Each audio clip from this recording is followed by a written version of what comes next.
အားလုံးပဲမင်္ဂလာပါထွန်းသိမ့်မြိုင်ပြည်တင်မှပြန်လဲကြိုဆိုလိုက်ပါတယ်ဒီနေ့ကတော့မိတ်ဆွေများကိုရေရဲများခြေတဲ့အခါမှာမိမိကိုဓမ္မခိုက်အောင်ဓမ္မပြန်အောင်မိမိကိုကာကွယ်ဖို့အတွက်ပြောပြပေးသွားမှာဖြစ်ပါတယ်မိတ်ဆွေများစိတ်ဝင်စားရင်ဗီဒီယိုလေးကိုအဆုံးထိကြည့်ရှုနားထောင်ပေးဖို့အတွက်မေတ္တာရက်ခံပါတယ်မိတ်ဆွေများဓာတ်ရဓာတ်စဉ်ပြုလုပ်တဲ့အခါမှာအရောက်အခတ်တွေနဲ့ဓာတ်သဘောအစီရင်တွေကိုမိမိအတွက်ပဲဖြစ်ဖြစ်သူများအတွက်ပဲဖြစ်ဖြစ်ပြုလုပ်ဖို့ဆိုရင်ကိုကာကွယ်ဖို့အတွက်အရင်ဓမ္မခိုက်အောင်ဓမ္မပြန်အောင်ပြုလုပ်ရမှာဖြစ်ပါတယ်တနင်္ဂနွေသားသမီးတယောက်က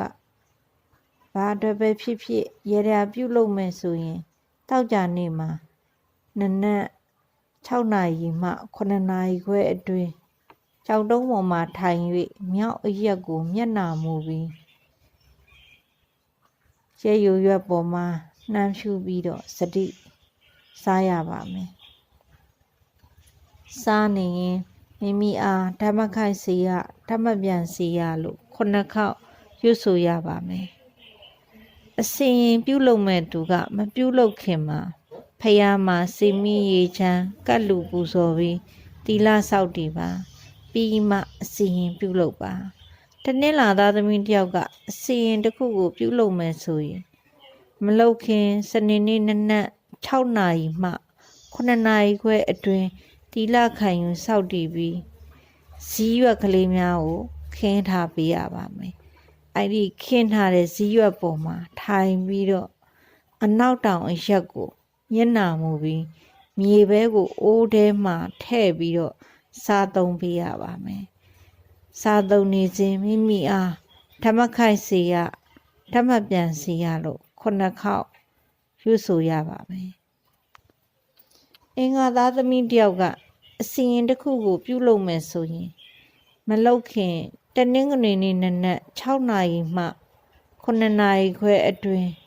သီလခံယူစောင့်တည်ပြီးအရှိမြောက်အရက်ကိုမျက်နှာမူပြီးလဲပေါ်လေပေါ်လမ်းပေါ်တခုခုပေါ့နော်